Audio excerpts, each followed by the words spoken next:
Hi everyone. So we're talking about amphibians. Amphibians are a type of vertebrate that starts out having gills while they're still growing in the water, and then as they grow and develop, they develop lungs. And amphibians live either in the water or very, very close to the water and go in and out. Now, frogs, toads, salamanders, and newts are amphibians. They don't have claws like tortoises, and they also don't have scales like fish. And they lay eggs that are sort of like little jellies. They lay eggs in the water. So I wanted to label the different parts of a frog because, of course, a frog is a type of amphibian. And here I have my friend frog. And I'm looking at this frog, and I see that the frog has a head, and its head is right here. Has a head. And I can also see that the frog has eyes right here. Eyes.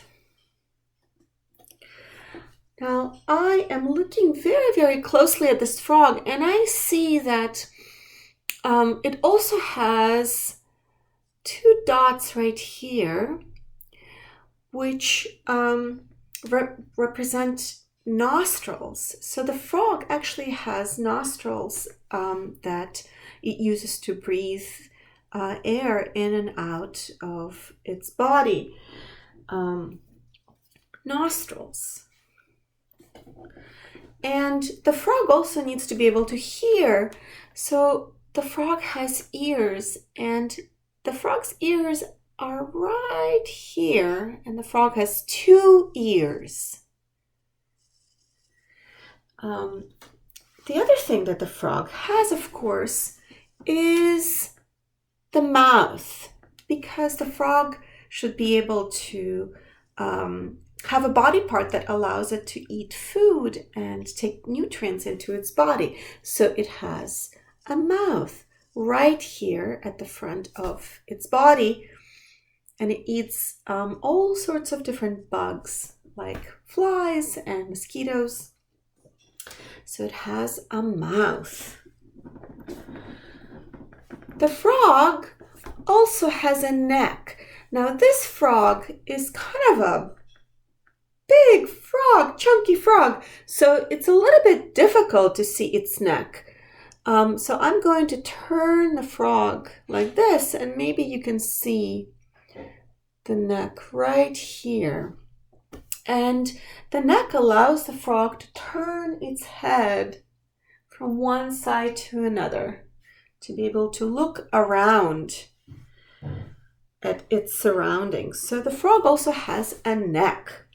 Now, the frog has a trunk, and the trunk of the frog begins at the base of its neck. So the trunk goes right here. This is the trunk of the frog.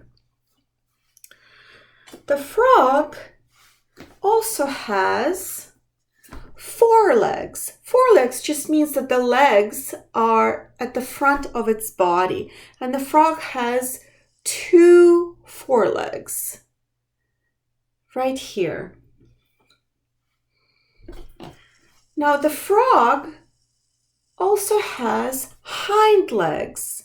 Hind legs just means that these legs are in the back of its body, and the frog's hind legs are right here, if you can see. Those are the frog's hind legs. Now, the last body part that I'm going to talk about are the frog's feet. Now, the frog's feet are webbed. Webbed means that the feet have a membrane, sort of like a very thin piece of skin skin between each of the frog's fingers. And the reason the frog has webbed feet is to make it easier for the frog to swim in the water. And the frog's, all of the frog's feet on its forelegs and on its hind legs are webbed feet. So the frog also has feet. So these are the different parts of the frog's body. And I'm going to turn the camera in a way that would allow you to see all of the labels that we just made. All of the labels that we just made to be able to talk about the parts of the frog's body. I think, yes. All right. Well, thank you so much for going on this journey with me.